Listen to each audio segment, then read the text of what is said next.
This is Democracy Now!, democracynow.org, The War and Peace Report. I'm Amy Goodman.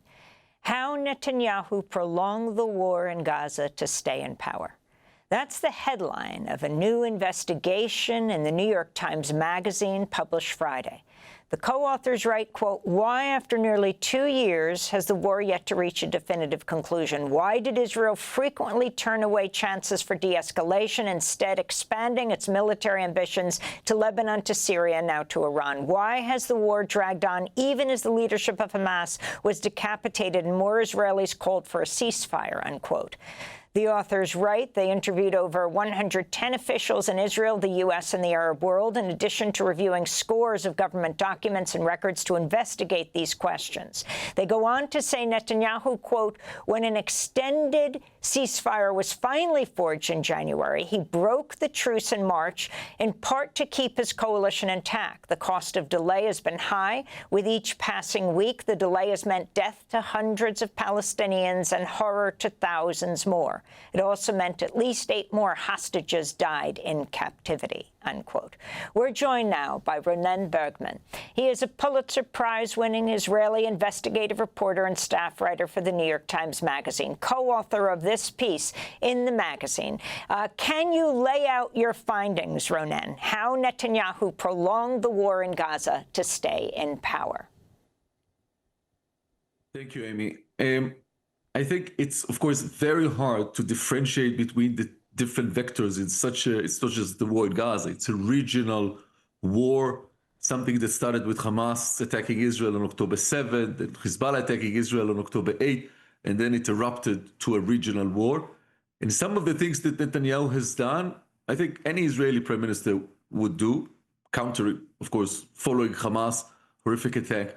But some of what he did was clearly motivated, at least partly, by his coalition motivation and his fear of the integrity of the coalition. His coalition is dependent on the ultra-right parties that again and again threaten Netanyahu that if he goes for a deal, if he goes for a ceasefire that will bring back the hostages, a ceasefire that could bring, a new page to this so painful, bloody war, if he does that, then they will disassemble the government. One of the scenes that we are describing, this is just a case study, together with my colleagues, the Jerusalem bureau chief of the New York Times, Patrick Kingsley, and the reporter for the New York Times in Jerusalem, Nathan Odenheimer, is happening in April 24. You just quoted something that happened almost a year after, which repeated that. But in April 24, Benjamin Netanyahu, together with his small cabinet and national security and military advisors, agreed to a deal that would put the war to a halt. It would have weeks of ceasefire.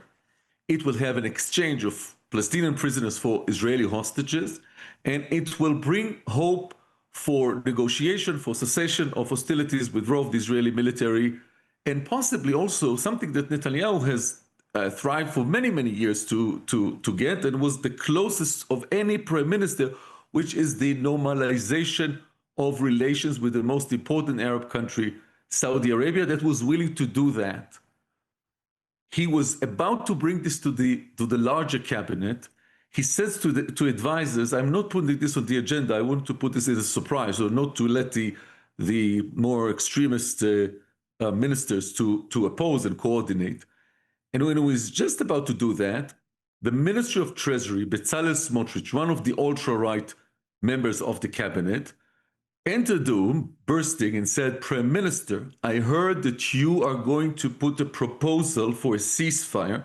The details bothered him, and he says, "I just wanted you to know, Prime Minister, I wanted you to know that if you do that, you do not have a government," meaning that they will leave the coalition and it will be disassembled. And Netanyahu said, no, I was not going to put anything on the table. And he whispered to his aides, "Don't put this offer forward." This happened in a time when it was not just sabotaging the possible hostage deal and a possible ceasefire deal. Of course, ending the misery of the hostages, of the millions of Palestinians, bringing back the hostages, saving the life of many Israeli soldiers, and maybe be a page turner to a better future for the region. But it could also bring normalization for Netanyahu, something that he really wanted. Now, Amy, it's not that Netanyahu doesn't want the hostage to come back. It's not that Netanyahu doesn't want normalization with Saudi Arabia. He does, I'm sure. But there are things he wants more, or maybe more precisely, things that he fears more. And that is the integrity of the coalition. And repeatedly, again and again, Prime Minister Netanyahu put the integrity of the coalition, the safety of his continuous rule of the government and the state, while he's up on severe corruption charges, he put this as a first priority ahead of any other priority. So just today, he was back in court after coming to the United States, back in an Israeli court, saying, you know, he should not be tried because he has to deal with national security issues. You write, for Netanyahu, the immediate rewards of not having a peace deal have been rich. He's amassed more control over the Israeli state than at any other point in his 18-year tenure as prime minister.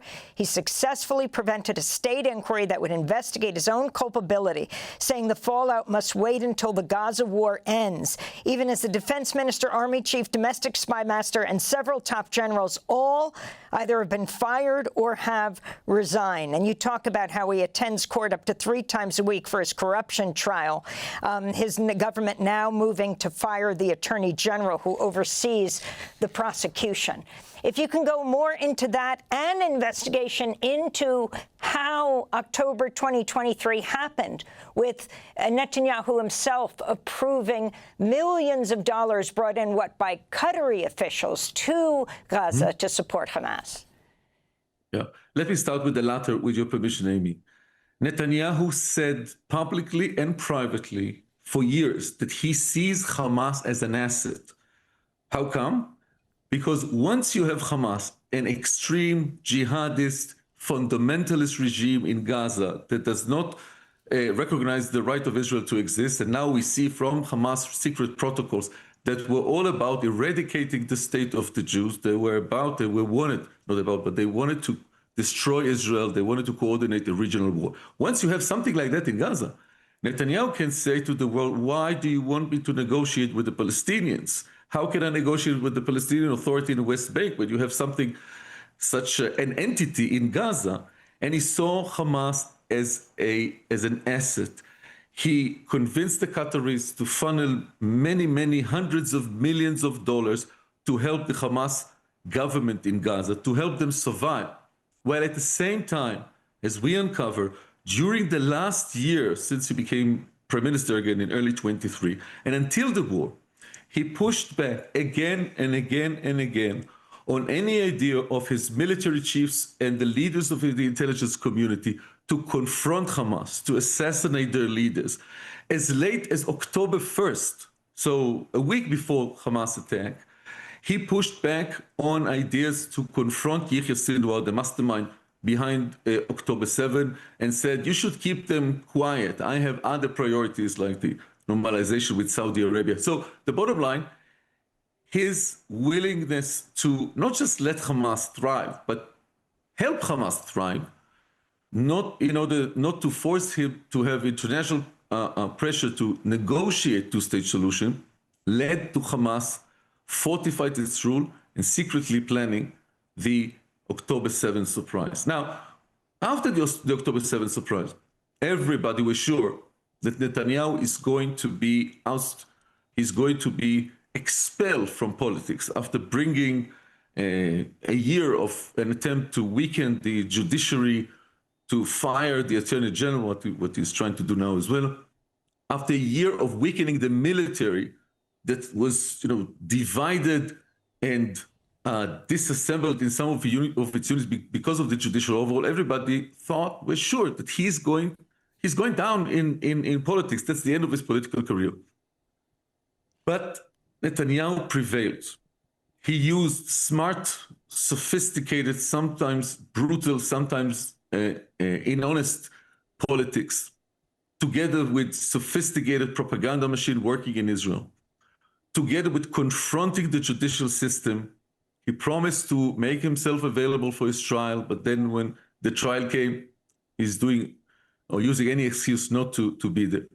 And at the peak of that, and I think this is the biggest triumph of his career, he was able to flip the war, hit Hezbollah, and we have to mention the fact that Hezbollah was the first to launch unprovoked attack on Israel, and then, and this is maybe the peak of his diplomatic and political career, convinced President Trump just recently on their call on June 9th, to agree that Israel will strike Iran, and then to convince President Trump to join the strike when sending the B-2 to bomb the Iranian nuclear sites. Ronen, we just have 30 seconds. After 2 years, he's almost, sorry? We just have 30 seconds. Go ahead. I'm saying, and now after 2 years, he is stronger than ever since October 7, and some say maybe even strong enough after all that happened to re-win the elections. And it's not a coincidence that he's trying to weaken the gatekeepers and fire all of them just before maybe announcing elections. Ronen Bergman, I want to thank you for being with us, Israeli Pulitzer Prize-winning investigative reporter for The New York Times, co-authored the investigation in the magazine How Netanyahu Prolonged the War in Gaza to Stay in Power. His book is titled Rise and Kill First, The Secret History of Israel's Targeted Assassinations.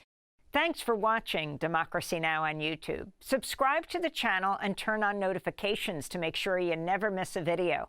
And for more of our audience-supported journalism, go to democracynow.org, where you can download our news app, sign up for our newsletter, subscribe to the daily podcast, and so much more.